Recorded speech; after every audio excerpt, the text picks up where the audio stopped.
27 years ago, in 1977, the Aga Khan Award for Architecture was established to recognize building concepts that are seen to be making a difference to societies that have a significant Muslim presence. The important aspect that the award tried to recognize right from the beginning was the enormous diversity of peoples and backgrounds and architectural traditions that are represented in the Islamic world.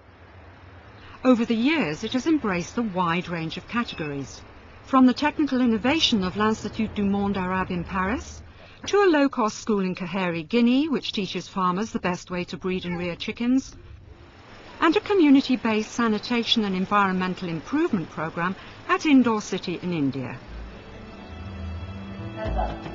Judging the triennial award is an independent master jury drawn from a wide range of professions and nationalities.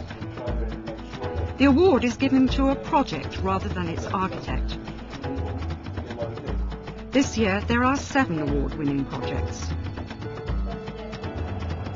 The twin Petronas towers at 432 meters were the world's tallest buildings when they were built. Designed by Cesar Pelli, they're acknowledged as groundbreaking engineering feats in their use of high-strength concrete, columns enabling them to withstand the fiercest winds, and high-speed double-decker elevators.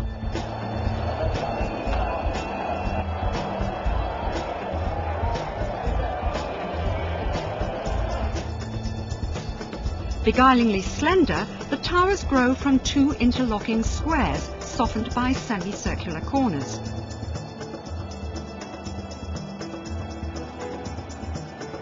Tapering inwards as they climb, they're topped by steel pinnacles. Innovative techniques include systems that have cut air conditioning bills by 50%. The sky bridge joining the towers is not only a structural feature, but allows people to pass from one tower to another. With its reflective outer skin, which uses steel and glass to interpret a traditional Malay design, the Petronas towers have become a symbol of a modern united Malaysia. Local input was crucial to building a new school at Gando in Burkina Faso.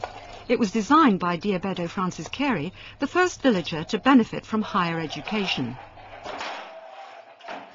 Using local labour and materials like compressed earth building blocks, it combines local skills with Western construction techniques.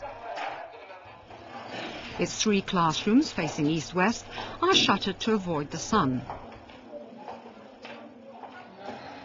Reinforced steel bars support the raised sunshade-like roof, creating a cool, well-ventilated learning environment. The way the community organised itself for the project has become a model for other communities.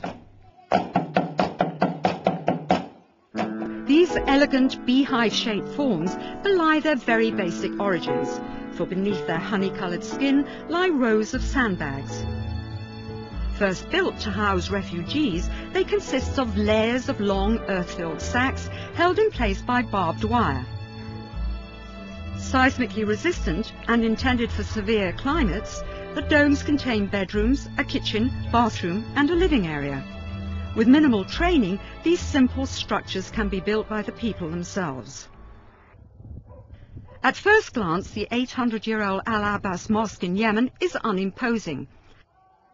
But closer inspection reveals that inside is something special, an ornate, coffered wooden ceiling. Within its 4 sections is a series of inverted pyramids, one representing the 7 layers of heaven. Since 1986, it has been lovingly restored at the National Museum in Sana'a under the supervision of Marilyn Barrett. Traditional methods, local expertise and craftsmen were used throughout. Once the roof was back in place, the building itself was sympathetically renovated, ensuring its continued use as a place for the community to meet and pray. The project represents the highest standards of restoration and conservation. It took years of exhaustive research and the establishment of a complete database before revitalization work could begin on the old city of Jerusalem. The Welfare Association's aim was to restore and develop it while respecting that it's an historic living city.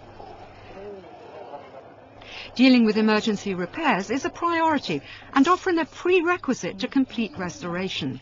New roofs, replastering, installing kitchens, bathrooms and connections to the city's infrastructure. Public buildings such as libraries and museums are also carefully restored. Traditional methods and materials are always used even when putting up new buildings. Emphasis is also placed on training residents in traditional skills, giving them jobs and a stake in their city's refurbishment. Like its ancient predecessor, Alexandria's new library faces the sea. Set in a plaza, it was conceived as a window on a world whose alphabets are carved into its surrounding stone wall. Its Norwegian architects and Egyptian engineers built this technological marvel using anodized aluminium roof panels and the largest circular wall of its kind. Its scale only becomes apparent inside. It houses museums, archives, an exhibition space, and the reading room. 8 terraces moderate its dimensions, making it almost intimate.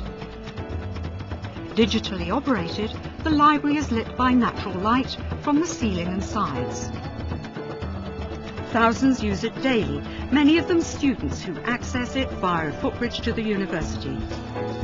It caters for the disabled with reading rooms for the blind and access for wheelchairs.